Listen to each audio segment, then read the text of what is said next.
Assalamualaikum warahmatullahi wabarakatuh. Hamdan wa syukron lillah. Yang terhormat Ibu Dr. Hajah Cisna Arifah MPDI dan rekan-rekan yang saya banggakan. Saya Fianur Apipah bersama rekan saya Neng Safatul Fajriyah akan memaparkan materi tentang manfaat dan aplikasi psikologi agama dalam proses belajar mengajar. Nah, dari materi tersebut terdapat 3 pokok bahasan. Yang pertama, manfaat psikologi agama dalam proses belajar mengajar. Yang kedua, aplikasi psikologi agama dalam proses belajar mengajar. Dan yang ketiga, aplikasi psikologi agama terhadap proses belajar mengajar. Untuk materi yang pertama akan dijelaskan oleh saya sendiri, yaitu tentang manfaat psikologi agama terhadap proses belajar mengajar. Seperti yang sudah kita ketahui bahwa pengaruh agama terhadap sikap dan perilaku seseorang itu cukup besar karena cara berpikir, bersikap, bereaksi dan bertingkah laku seseorang itu tidak dapat dipisahkan dari keyakinannya. Dan keyakinan tersebut akan masuk ke dalam konstruksi kepribadiannya, di mana ketika seseorang menganut suatu agama tertentu, maka agama tersebut menjadi sistem nilai dan aturan-aturan atau norma-norma yang akan berlaku bagi kehidupannya. Ketika seseorang hidup sesuai dengan tuntunan agamanya, maka hidupnya akan lebih terarah dan pasti melakukan hal-hal yang baik. Nah, itu sekilas tentang agama. Kemudian dalam dunia pendidikan, proses belajar mengajar merupakan hal yang sangat pokok dan mendasar. Proses belajar mengajar tersebut memberikan pengaruh pada pembentukan jiwa keagamaan. Namun demikian, besar kecilnya pengaruh tersebut sangat bergantung pada faktor yang dapat memotivasi anak untuk memahami nilai-nilai yang sudah diajarkan. Seiring dengan tumbuhnya jiwa keberagamaan seseorang, maka psikologi agama dapat dimanfaatkan dalam proses belajar mengajar. Jadi ketika jiwa keagamaannya tumbuh, perlu adanya didikan atau pendidikan, dan pendidikan itu diwujudkan melalui proses belajar mengajar. Jadi proses belajar mengajar ini ditujukan untuk menumbuhkan jiwa keagamaan dari seseorang atau suatu individu.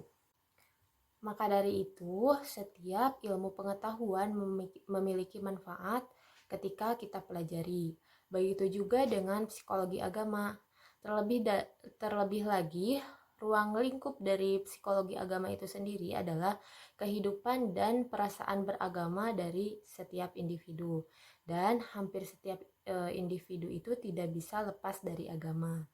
Jadi mau kemanapun, mau kapanpun, dan dimanapun agama itu tidak bisa dilepaskan dari individu gitu. Dalam kehidupan sehari-hari tentunya banyak sekali manfaat yang dapat kita ambil dari psikologi agama itu sendiri.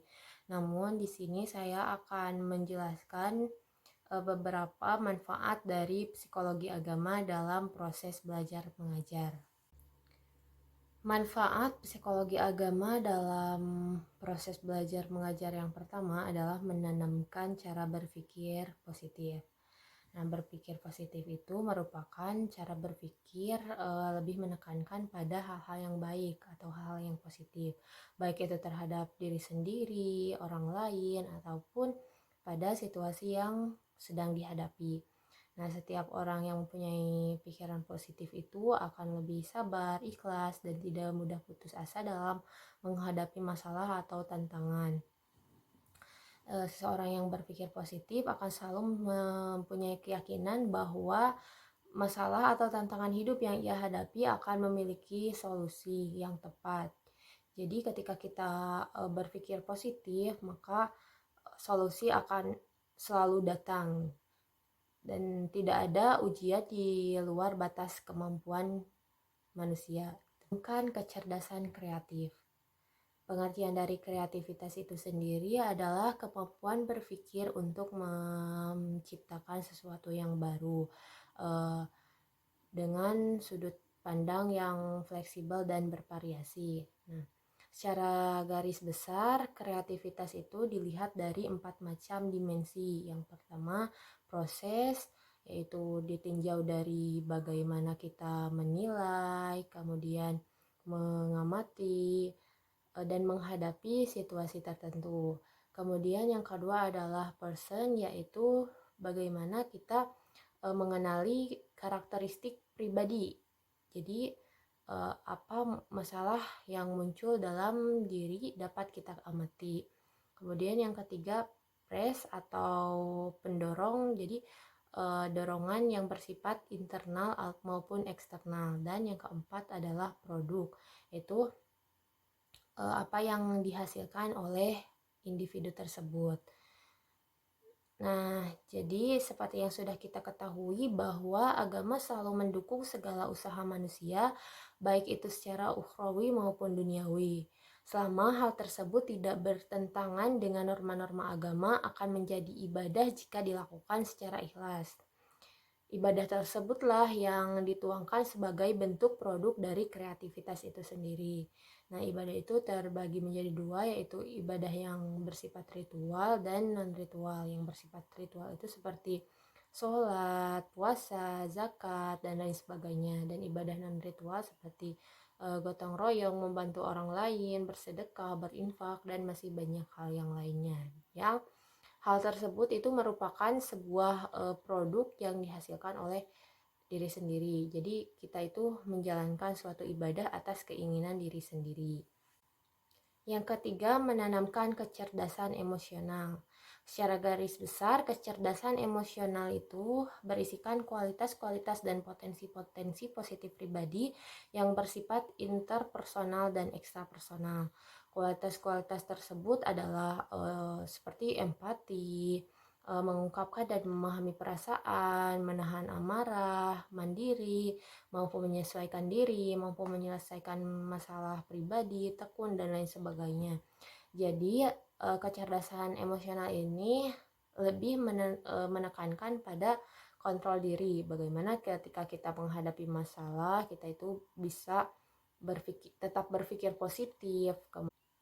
Kemudian ketika kita melihat orang lain sedang dalam kesulitan, kita membantunya, dan masih banyak hal yang lainnya. Jadi kecerdasan emosional ini lebih menekankan pada kontrol diri sendiri. Yang selanjutnya adalah membangun kecerdasan spiritual. Nah, sebenarnya kemampuan kecerdasan spiritual seseorang itu dilihat dari bagaimana praktek dan pengaplikasian keagamaan individu itu terinternalisasi atau menyatu dalam kehidupannya. Jadi bukan hanya sebatas pemahamannya saja. Dan dalam hal ini psikologi agama juga berperan penting untuk menanamkan kecerdasan spiritual pada jiwa individu.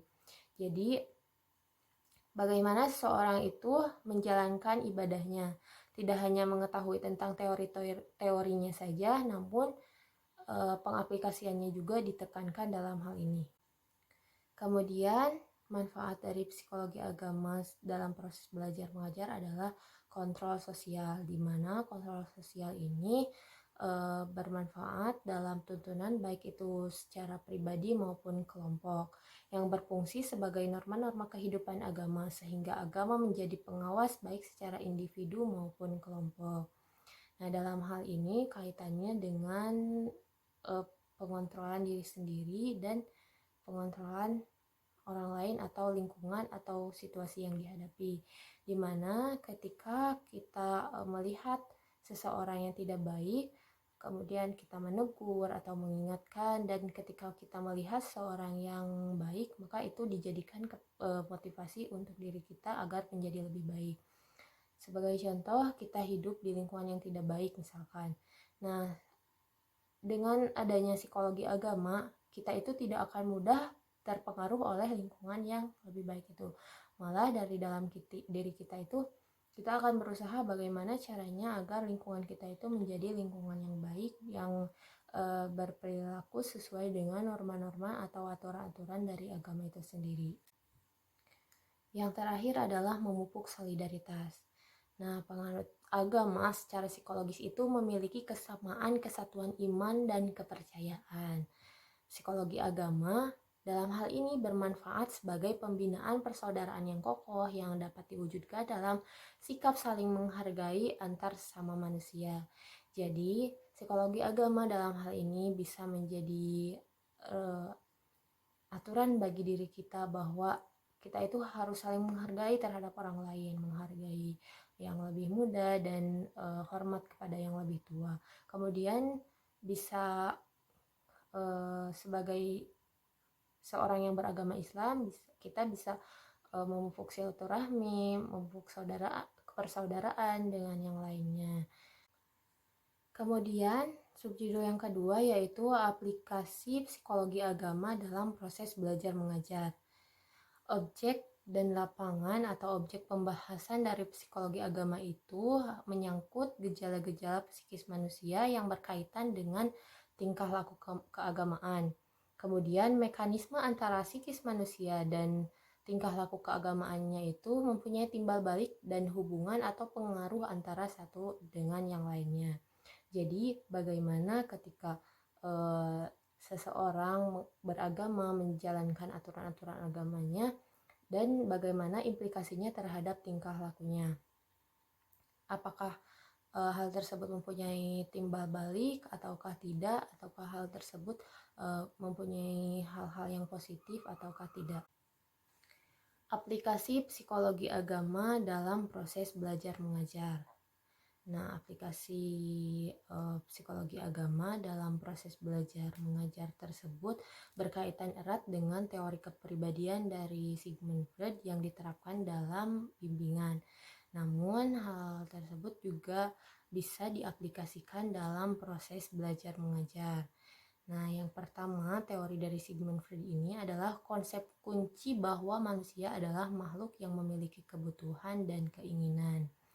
Jadi, dalam konsep yang lebih luas dapat dikatakan bahwa teori Freud ini bisa dijadikan pertimbangan dalam melaksanakan proses belajar mengajar, sehingga metode dari materi yang disampaikan itu dapat disesuaikan dengan kebutuhan dan keinginan dari seseorang atau dari peserta didik. Jadi ketika menggunakan salah satu metode, misalkan metode ceramah tapi tidak efektif, maka harus diganti dengan metode lainnya yang lebih efektif dan juga disesuaikan dengan materi yang akan disampaikan, sehingga materi pembahasan akan berjalan dengan efektif. Teori yang kedua adalah tentang konsep kunci tentang kecemasan yang dimiliki manusia dapat digunakan sebagai wahana pencapaian tujuan. Dalam hal ini, kecemasan dapat membantu seseorang untuk lebih mengerti dan memahami diri sendiri dan lingkungannya. Sehingga dengan kecemasan yang dirasakan akibat ketidakmampuannya tersebut dapat diatasi dengan baik dan bijaksana. Misalkan ketika seseorang akan mengalami ujian, seseorang itu merasa cemas, kemudian mencari solusi dengan baik sehingga dia belajar dan agar lancar dalam menghadapi ujiannya tersebut. Yang teori yang ketiga adalah konsep psikoanalisis yang menekankan pada pengaruh masa lalu terhadap perjalanan manusia. Jadi pendidikan sejak dini lebih ditekankan terutama pendidikan agama karena hal tersebut akan mempengaruhi kehidupan seseorang di masa yang akan datang, di mana ketika seseorang sejak kecil dibekali dengan agama, maka setelah besar pun dia akan hidup sesuai dengan tuntunan agamanya. Di sini tidak hanya pendidikan dari sekolah yang ditekankan, namun pendidikan dari keluarga juga sangat ditekankan karena sebenarnya pendidikan terbesar itu berasal dari keluarga. Yang selanjutnya adalah teori Freud tentang tahapan perkembangan kepribadian individu dapat digunakan dalam proses bimbingan atau proses belajar mengajar, di mana dari perkembangan setiap individu itu dapat diamati dan dilihat sehingga bagaimana materi yang cocok, bagaimana pendekatan yang cocok untuk diberikan kepada peserta didik atau seseorang tersebut. Yang kelima adalah teori Freud tentang ketidaksadaran dapat digunakan dalam proses belajar mengajar yang dilakukan pada individu dengan harapan dapat mengurangi impuls dorongan id yang bersifat irasional dan berubah menjadi rasional, di mana ketidaksadaran ini muncul dari pengalaman-pengalaman yang kurang menyenangkan. Kemudian pengalaman-pengalaman yang kurang menyenangkan itu dapat diubah menjadi hal-hal yang baik dengan proses-proses tertentu. Nah, itulah beberapa pendapat atau teori kepribadian dari Sigmund Freud yang diterapkan dalam bimbingan. Namun hal tersebut juga dapat diaplikasikan dalam proses belajar mengajar dan berkaitan dengan psikologi agama dalam proses belajar mengajar. Untuk selanjutnya, pengaplikasian secara spesifik akan dijelaskan oleh rekan saya. Mungkin itulah sedikit pembahasan dari saya mengenai manfaat dan aplikasi psikologi agama dalam proses belajar mengajar. Mohon maaf bila banyak kesalahan dan kekurangan. Untuk materi selanjutnya akan dilanjutkan oleh rekan saya.